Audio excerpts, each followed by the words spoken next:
Seja bem-vindo a mais um episódio do teu No Intervalo, o teu podcast semanal sobre o handball nacional e internacional. O meu nome é Leonardo Bordonhos, mais uma vez tenho aqui comigo a nossa comentadora residente, a Maria Emma Bastos. Olá Emma, como é que foi o fim de semana? Olá, Léo. Olá a todos que nos estão a ver ou a ouvir. O meu fim de semana foi bom, recheado de handball e espero que o de vocês também tenha sido assim e que possam também, se quiserem, dar-nos os nossos comentários sobre aquilo que têm visto, não só neste fim de semana, mas ao longo desta época no nosso campeonato. Exatamente, foi um fim de semana de decisões, muita coisa já ficou decidida este fim de semana na 28ª jornada e portanto nós vamos começar já a falar do nosso campeonato placar handball 1 Emma. Tivemos aqui alguns resultados, vários resultados interessantes, mas começando o Avanca venceu o Póvoa por 28-22, a equipa do Boa Hora perdeu em casa contra o Ismael. Nós a semana passada falámos sobre este Boa Hora, que seria importante vencer agora os jogos que ainda faltavam na luta pela manutenção. Acabou por conseguir assegurar a manutenção devido a outro resultado, mas já vamos falar mais à frente.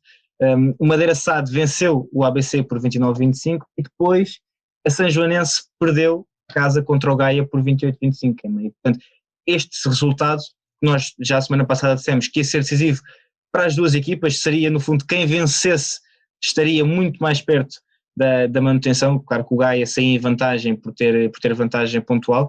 Aqui o Gaia vence, assegura a sua manutenção e a manutenção do Boa Hora, e a São Joanense assegura, entre aspas, o penúltimo lugar e portanto vai disputar esta liguilha que vai haver agora no final da época para perceber se consegue continuar no campeonato placar handball 1 ou se desce para a segunda divisão. Exatamente, foi exatamente isso que tu disseste. O Gaia conseguiu vencer em São João esta equipa da São Joanense e com isso garantir a sua manutenção e também a manutenção do Boa Hora na primeira divisão. E esta equipa do São Joanense, que na jornada anterior havia perdido com o Boa Vista, precisava de vencer os jogos todos que restavam para tentar fugir da descida de divisão. Não o conseguiu e agora, tal como tu referiste, garantiu o penúltimo lugar e por isso terá que disputar a tal liguilha frente ao segundo classificado da segunda divisão, que ainda não sabemos quem será, para ver quem é que ficará na primeira divisão e quem é que ficará na segunda. Exatamente, vamos então ver, ainda não sabemos porque claramente que a segunda divisão teve os atrasos devido ao Covid, portanto ainda não sabemos quem é que vai ser esse adversário, ainda falta muito, mas sabemos que a São Joanense vai estar nesse play-off, nessa liguilha, para ver se consegue assegurar a manutenção no campeonato placar handball 1 ou se teremos mais uma equipa a subir, lembrando que a equipa do Boa Vista já desceu divisão. Eu ia dizer garantiu outra vez, mas não garantiu nada. Infelizmente a equipa do Boa Vista já sabe que na próxima época não vai estar no convívio dos grandes, como é costume dizer, na primeira divisão, vai estar então na segunda. Boa Vista que, Emma, parece que a descida lhes tirou alguma pressão de cima, porque a verdade é que em Setúbal, no pavilhão Antoine Velas, que nós sabemos que é muito difícil, vimos várias equipas a terem dificuldade a jogar lá durante a época, o Boa Vista foi vencer o Vitória por 37-34 e portanto, achas que se pode falar nisso, que era aquela, já não terem pressão de ainda lutarem pela manutenção, apesar de saberem que era muito complicado já há várias jornadas, mas o facto de já terem percebido, ok, nós para o ano vamos jogar na segunda divisão, e isto tirou essa pressão e portanto jogam com mais calma e conseguem impor o seu jogo e no fundo conseguir este resultado que não deixa de ser surpreendente, a equipa do Vitória perder em casa por 3 gols. Eu acho que essa pressão que o Boa Vista poderia eventualmente ter, acho que já desapareceu há algum tempo, porque já sabíamos, não é de agora, que o destino do Boa Vista estava quase que traçado, porque tiveram um início de campeonato mau e apenas conseguiram vencer na primeira volta, curiosamente, frente ao Vitória. E agora voltaram a repetir este feito, somaram a terceira vitória apenas e a Exato. segunda desde que sabem que vão descer de divisão. Por isso eu acho que não terá diretamente a ver com essa pressão, mas eu julgo que esta equipa quererá mostrar o seu valor e os jogadores, até porque alguns com certeza terão a ambição de continuarem ligados na primeira divisão, e para isso precisam de se mostrar e de dar o seu valor. E neste jogo, curiosamente, o Boa Vista conseguiu fazer o pleno, vencendo o Vitória tanto em casa e agora fora, e a terminar o jogo aqui com um parcial muito importante de 5-0, um jogo que tinha sido sempre muito disputado, as lideranças de marcador sempre a serem alternadas. O Vitória deu um parcial de 6-0 perto do final do jogo, mas na reta final o Boa Vista voltou a virar o jogo e acabou por vencer, e acho que é uma vitória que moraliza estes jogadores do Boa Vista, apesar de saberem que o clube irá descer de divisão. Acho que é bom e é motivador e acaba por mostrar o seu valor. E do lado de Vitória, se calhar, eu acho que o relaxamento talvez tenha vindo daqui, porque é uma equipa que já garantiu a manutenção há algum tempo e que está ali entre o nono e 11º lugar já há algum Em tempo. 12º. Falhei por um, porra. Não, mas acho que pode haver esse relaxamento para a equipa estar numa posição relativamente confortável, uma equipa que na época passada tinha terminado em último lugar, e por isso talvez os jogadores tenham uma postura mais relaxada e talvez por isso este resultado, que não deixa de ser surpreendente, apesar de ter acontecido na primeira volta. Sim, exato. Aqui o Boa Vista consegue 2 vitórias consecutivas, algo que, se falássemos há um mês e pouco, acharíamos que era, não diria impossível, mas que era extremamente complicado, e aqui a equipa a bater a São Joanense e depois a bater logo a seguir o Vitória na semana seguinte. Portanto, aqui o Boa Vista consegue este triunfo em Setúbal por 37-34. E depois, Emma, falando de resultados, este não é claramente surpreendente. O Sporting venceu o Belenenses no pavilhão João Rocha por 31-28. O Sporting da Horta recebeu e venceu o Benfica por 28-26, Emma. Eu acho que este é claramente o resultado mais surpreendente da jornada. Eu diria mesmo dos resultados mais surpreendentes da época, porque estamos a falar do Benfica a lutar pelo segundo lugar e estamos a falar de uma equipa do Horta que está em 11º lugar e que estava muito perto. Esta vitória acaba por lhes permitir subir vários lugares. E ninguém esperaria uma derrota do Benfica nos Açores, ainda para mais quando está na luta com o Sporting por esse segundo lugar. E aqui é um desire que coloca em causa essas aspirações encarnadas de chegarem à segunda posição. Sim, eu acho que falaste muito bem quando disseste que é provavelmente o resultado mais surpreendente da época, e eu arriscaria-me a dizer que o segundo resultado mais surpreendente da época foi quando o Águas Santas foi empatar também nos Açores, porque tivemos alguns resultados que foram algo surpreendentes. Acabámos de falar do Boa Vista, por exemplo. Sim. Mas realmente vencer uma equipa que luta já há alguns anos pela manutenção, e sabemos que a equipa dos Açores passa sempre algumas dificuldades para garantir a manutenção devido às condicionantes que tem. Vencer um Benfica é sempre um resultado muito surpreendente, e é curioso que a equipa das Águias nunca esteve à frente do marcador. Houve vários empates ao longo dos 60 minutos, mas a equipa de Tiago Cunha conseguiu resistir a um parcial de 5-0 a terminar a primeira parte, que colocou um empate, e sair ainda assim a vencer com o gol de Miguel Gomes, e depois na segunda parte, também com muitos empates e lideranças curtas do Horta, acabaram por garantir uma vitória por 2 bolas, que é, acho que, claramente que fez com que o Horta subisse algumas posições, mas acho que mais do que isso é muito moralizador para os jogadores, muito motivador, e para os jogadores e para os adeptos do Horta também, poderem acreditar que podem vencer qualquer um. Já do lado do Benfica, vemos uma equipa que está a lutar pelo segundo lugar neste momento e que fica com a vida um bocadinho mais complicada, com a obrigação de vencer os 2 jogos que restam para tentar conseguir esse segundo lugar. Sim, exato. Eu nem sei se esta não será a primeira vez que o Horta consegue vencer o Benfica, mas acredito que se já aconteceu anteriormente, não foram muitas vezes. Quem nos está aqui a acompanhar, seja no YouTube, seja no Spotify, ou no Google Podcast, no Apple Podcast, depois diz-nos, se conseguiste ter acesso a essa informação, diz-nos, mas é realmente uma vitória do Horta completamente merecedora e surpreendente, porque ninguém esperaria. E Emma, abordando então aqui esta luta pelo segundo lugar, o Sporting vai em segundo com 80 pontos, o Benfica agora em terceiro, já estava anteriormente, mas com 76. Na 29ª jornada vamos ter derby, e portanto este derby é claramente o jogo da época para o Benfica. Não sei se concordas comigo, mas é um Benfica que perdeu na primeira volta por 2 golos, 31-29, agora vai jogar em casa e tem que vencer por pelo menos 3 golos de diferença para ainda tentar chegar a esse segundo lugar, acreditando que depois o Sporting possa perder pontos na última jornada. contra o Águas Santas em casa, que aí também vai ser um resultado, vai ser aí um jogo complicado, não é? Porque também sabemos as aspirações do Águas Santas, ainda que estejam um bocadinho mais tranquilas agora, já vamos falar disso mais à frente, mas aqui é um clássico do tudo ou nada para o Benfica, este clássico da 29ª jornada, mesmo assim se sabe que esse segundo lugar, realisticamente, acho que se pode dizer que o Sporting é dono e senhor do segundo lugar.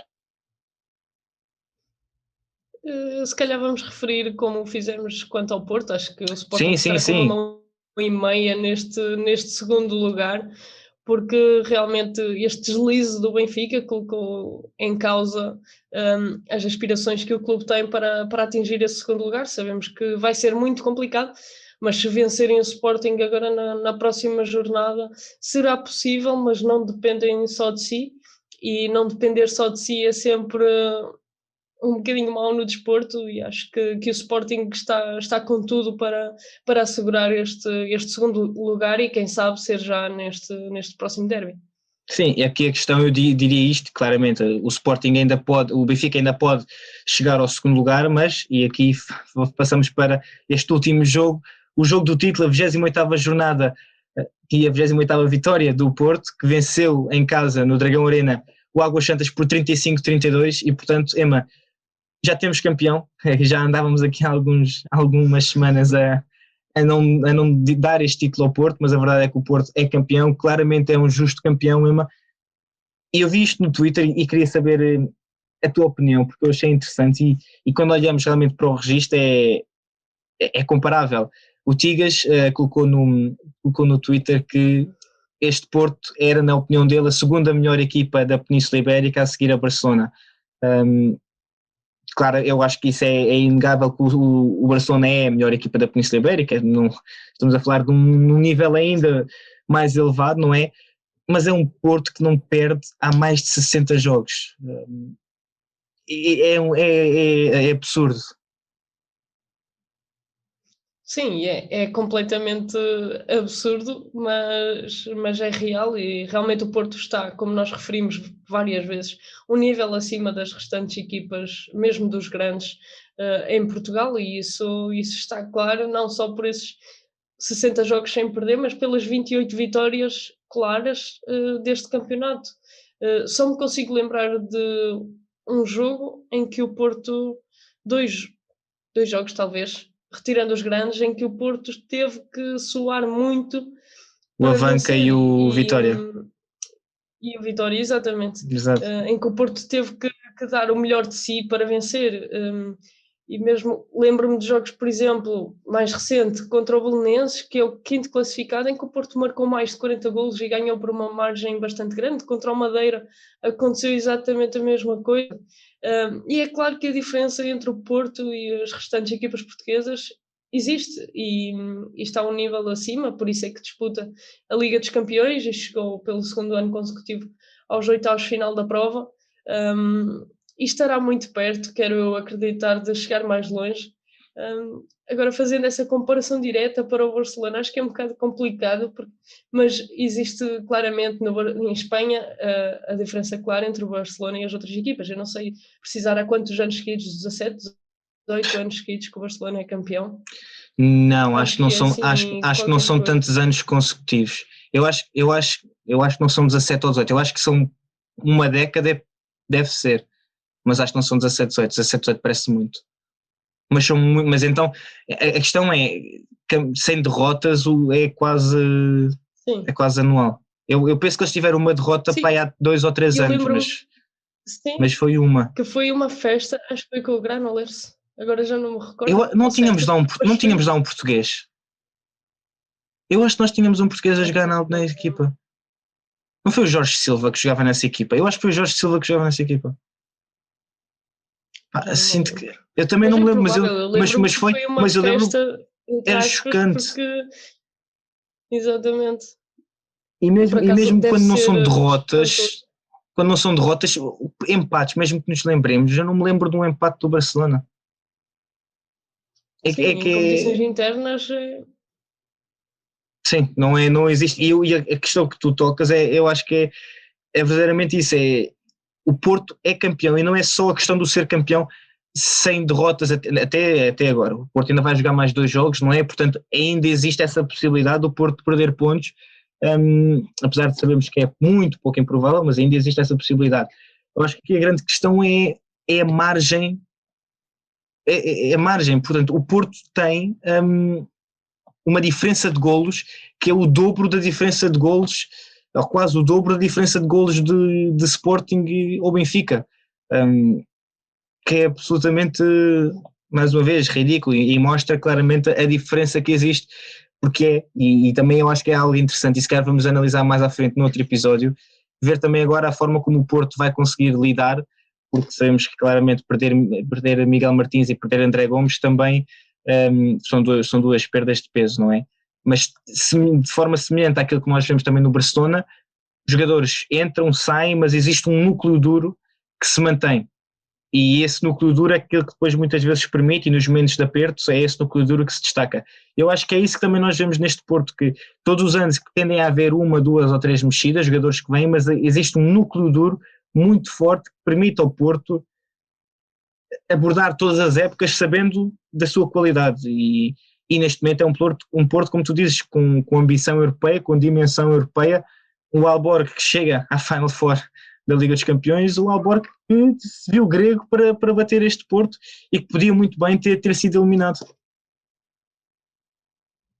Sim, e eu acho que deve ser motivo de orgulho de todos os portugueses aquilo que é o projeto do Futebol Clube do Porto, porque agora enquanto estava a falar, eu estava a pensar, e comparar o handball do Porto com o handball do Barcelona, acho que é muito bom, e se nós compararmos orçamentos, são incomparáveis. Sabemos que o Barcelona deve ter dos orçamentos mais altos da Europa, provavelmente. Sim. Junto com o PSG, VES, para mim, não vejo mais ninguém a e agora Alborg para o ano, daqui a 2 anos. Nos próximos anos. Nas próximas 2 épocas. Mas o Porto conseguiu fazer isso com muitos portugueses, alguns frutos da casa, e com um orçamento muito mais baixo.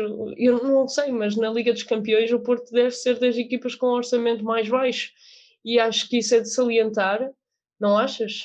Não sei, não sei. Nos grupos A e B, sim. Se não é o mais baixo, se calhar não é, mas nos sim, não acredito que seja o mais baixo, mas também, sim, não está claramente no top 8 de orçamentos mais elevados, no top 10.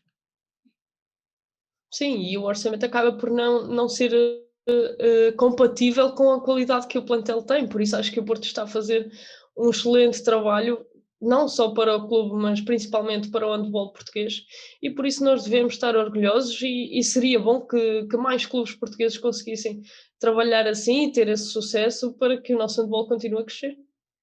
Sim, exatamente. Há dias falava com um colega meu e que me dizia que, na opinião dele, o projeto do Porto no handball deve ser dos melhores projetos desportivos portugueses, eu não diria de sempre, mas de certeza dos últimos 20 anos, a forma como conseguiram construir a sua equipa e manter esta hegemonia, que sabemos que apesar de o Sporting ter conseguido aquele bicampeonato, não nos podemos esquecer daquilo que houve antes e aquilo que tem existido desde então, e portanto realmente é de destacar, e se calhar devemos fazer, agora estava a pensar, um episódio mais focado no Porto e a abordar realmente esta questão da evolução e da forma como o Porto se conseguiu colocar na alta roda do handball europeu. Se tiveres ideias de convidados que gostasses de ver assim num episódio deste, então diz-nos, porque nós também gostamos dessa tua interação, diz-nos jogadores ou treinadores ou dirigentes, um convidado que tu gostasses de ver, um ou mais convidados que gostasses de ver aqui no intervalo, para falarmos um bocadinho mais sobre este projeto do Porto e a forma como a equipa se tem vindo a afirmar e a construir esta hegemonia que tem do handball português. Então depois diz-nos, a mim, à Ema, a 7 metros, envia-nos uma mensagem, um comentário e diz-nos o que é que parece, Ema.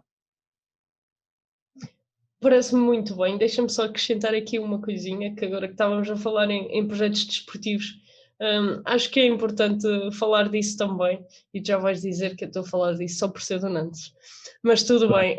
Já tinha que eu acho, eu nem digo não, nada. Mas eu acho mesmo que o projeto do clube francês do Nantes devia ser exemplo para outros clubes, não só franceses, não só portugueses, mas todos os europeus, porque o Nantes, para quem não sabe, estreou-se na Primeira Liga Francesa em 2008-2009. Passados pouco mais de 10 anos, a equipa conseguiu marcar a segunda presença na Final Four. A primeira foi em 2018, em que Sim. venceu. Em que venceu? Não, ficou em Estás. segundo lugar, perdeu para o... Então, agora eu já estou a ver o futuro, entendes? Porque vai Ok, vencer a pronto, próxima. ok. Perdeu para o Montpellier, por Yeah. acaso essa Final Four foi curiosa porque foram 3 clubes franceses. Uhum. Mas isto para dizer o quê? Poucos mais de 10 anos na Primeira Liga Francesa conseguem 2 presenças em Final Fours, com 5 jogadores da formação no plantel que disputa a Champions, todos com menos de 20 anos. Acho que isso é realmente um projeto muito bom e que se deve meter os olhos e perceber o que é que os franceses fazem diferente. Eu agora também não vou estar aqui a debitar muita informação sobre isso, mas acho que é um tema muito interessante, até para quem tiver curiosidade pesquisar, e acho que o Porto, ainda num nível um bocadinho diferente, mas não muito longe, está a fazer esse trabalho e que começa a dar os frutos. Sim, claramente, e quem quiser saber um bocadinho mais sobre isso, então também pode ir ao nosso site em www.7metros.com.pt, colocar lá tempo extra com Thierry Henry, a entrevista que a Emma fez com Thierry Henry, e lá fala muito sobre essas diferenças que existem no handball francês e no handball português, aquilo que Portugal podia ir buscar ao handball francês, e portanto é uma boa leitura se quiserem saber um bocadinho mais, abordar mais este tema, as diferenças que há e a forma como o Nantes conseguiu e a forma como o Porto também tem feito o seu caminho. E Emma, passando aqui um bocadinho para o lado, passamos para o lado do Águas Santas, a equipa do Águas Santas, e aqui falando também dessa luta pelo segundo lugar e a última jornada do Sporting Águas Santas. O Águas Santas perdeu, mas tem vantagem direta com o Belenenses, que é o quinto classificado, e portanto Porto é campeão, primeiro lugar assegurado, e Águas Santas é o quarto classificado, também já assegurado, e portanto temos apenas Sporting e Benfica a lutarem aqui por aquele segundo lugar. O Belenenses também já sabe que a quinta posição é sua, e depois temos aqui Madeira Sade, Póvoa e Ismael, todos separados por 4 pontos, e portanto aqui a tabela já está a começar a aproximar-se daquilo que será o fim, e daí eu dizer que a equipa do Águas Santas provavelmente entrará na última jornada a saber que não sofrerá alterações na tabela classificativa, portanto entrará o jogo com a ambição de vencer claramente como tem em todos os jogos, mas o Sporting sabendo que se perder na Luz agora na 29ª jornada, esse jogo no João Rocha será decisivo, e portanto aí os comandados de Rui Silva deram tudo e estarão mais perto da vitória, mas ainda faltam 2 jornadas e portanto derby na próxima jornada, na 29ª jornada entre Benfica e Sporting, que será decisivo para então esta luta pelo segundo lugar, Emma.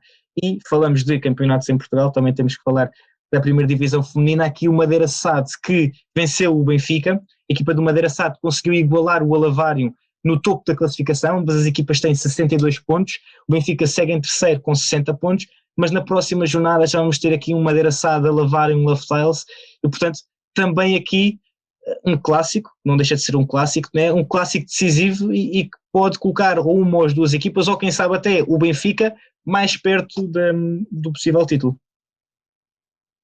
Sim, exatamente. O Alavário, depois de estar a fazer uma boa prestação e a conseguir conquistar pontos de vantagem para os seus rivais diretos, sendo eles o Madeira e o Benfica, acabou por escorregar frente ao Alpendurada e escorregar não, porque o Alpendurada, e eu não quero ser injusta, tem feito uma boa época e conquistado bons resultados, mas o Alavário acabou por perder pontos num jogo que talvez não estivesse a contar, e esta vitória do Madeira sobre o Benfica veio aqui remexer um bocadinho a tabela classificativa e acordar tudo de novo, porque temos o Alavário com os mesmos pontos que o Madeira, e logo atrás, apenas com -2, o Benfica. E agora, como tu disseste bem, vamos ter um jogo que vai ser decisivo e este campeonato está ao rubro e é difícil. Eu sei que no início da época, ou muito perto disso, apostei no Alavário para vencer, mas sinceramente a esta altura acho que qualquer uma destas 3 equipas está muito próxima de conseguir vencer o campeonato, e por isso estas restantes jornadas vão ser cada uma delas muito importantes, e temos de ter em conta também que esta reta final do campeonato feminino tem sido muito desgastante. Esta semana houveram equipas em 5 dias a fazer 3 jogos e isso é muito complicado de gerir, e talvez por isso apareçam estes resultados também mais surpreendentes, mas acho que acaba por ser bom por outro lado, porque dá outra emoção. Sim, exatamente. E se quer saber tudo o que se passou neste fim de semana, mas também nos anteriores, então passa pelo nosso site, sim, que agora começamos a também tentar dar um bocadinho mais de atenção à vertente feminina aqui do nosso desporto, que é o handball, e portanto já temos tentado fazer o acompanhamento destas últimas jornadas, uma antevisão que sai na sexta-feira sobre aquilo que podes esperar no fim de semana, e depois na segunda-feira então esse rescaldo, todos os resultados, aquilo que se passou e o impacto que teve na classificação. Portanto, passa pelo nosso site se quiseres também ficar atualizado com aquilo que se passa na primeira divisão feminina. Mais uma vez, Alavário, Love Tiles, Madeira SAD e Benfica, aqui o trio da frente na luta pelo título. Vamos ter um clássico entre Alavário e Madeira SAD já na próxima jornada, e portanto o título está em aberto, a luta pelo campeonato está ao rubro aqui na primeira divisão feminina. Vão ser 4 jornadas cheias de emoção agora até ao final do campeonato. Terminamos então a falar um bocadinho da European League, a HF European League, que terminou com a vitória do Magdeburg. Falámos há pouco dessa questão que houve na Final Four da Liga dos Campeões há uns anos, termos 3 clubes franceses. Nesta Final Four tivemos 3 clubes alemães e um polaco, o Wisla Plock, que bateu o Sporting nos oitavos de final da European League, e aqui o Magdeburg, que acaba por vencer. Um Leuven, que termina em terceiro lugar, a equipa jogava em casa, acaba por ser um pouco a decepção, acho que podemos dizer isso, mas aqui também a demonstrar-se claramente o poder da Bundesliga. É claramente isso que tu dizes. Eu tenho a certeza que o handball francês e o handball alemão são as maiores potências que temos a nível mundial do handball, e por isso estas competições europeias tenham sempre, ou quase sempre, nas fases finais, grande parte de equipas francesas ou alemãs. Agora na Champions isso já não acontece, acho que só 2 equipas do mesmo país é que podem participar, portanto acho que não voltaremos a ter 3 equipas do mesmo país, mas o que é certo é que agora na European League tivemos 3 equipas alemãs, 3 equipas muito fortes e um bloco, talvez um outsider nesta Final Four. Eu acho que pouca gente esperaria que a equipa polaca conseguisse lá chegar, mas conseguiu, e viu pela frente 3 tubarões alemães, porque sabemos que o campeonato alemão está recheado de talento, e mesmo muitas equipas, muitas também não, mas algumas equipas que não estiveram presentes nem na Champions nem na European League tinham valor para lá estar, e acho que isso é de salientar o bom handball alemão e o bom handball que se pôde ver neste fim de semana. Sim, e de forma até curiosa, depois chegamos à Final Four da Liga dos Campeões e pela primeira vez em muitos anos não vamos ter uma equipa alemã. E é curioso, e acho que podemos olhar para esta Final Four da European League. Qualquer uma destas 4 equipas são equipas que podiam muito bem estar na Liga dos Campeões e que já lá estiveram num passado recente, e acho que ao longo do fim de semana, e nós tivemos a oportunidade de estar presentes nas conferências de imprensa e nas media calls, e aquilo que todos os jogadores frisaram foi realmente o nível qualitativo e o nível competitivo que esta European League tem. E que, portanto, acho que esta decisão da HF em aumentar ainda mais o ritmo competitivo, não só na Liga dos Campeões, mas nesta European League e na própria European Cup, toda a gente saiu beneficiada, porque esta European League realmente teve um nível muito elevado. Esta Final Four também o teve, e foram grandes jogos. A equipa do Magdeburg muito forte, acaba por ser por cima.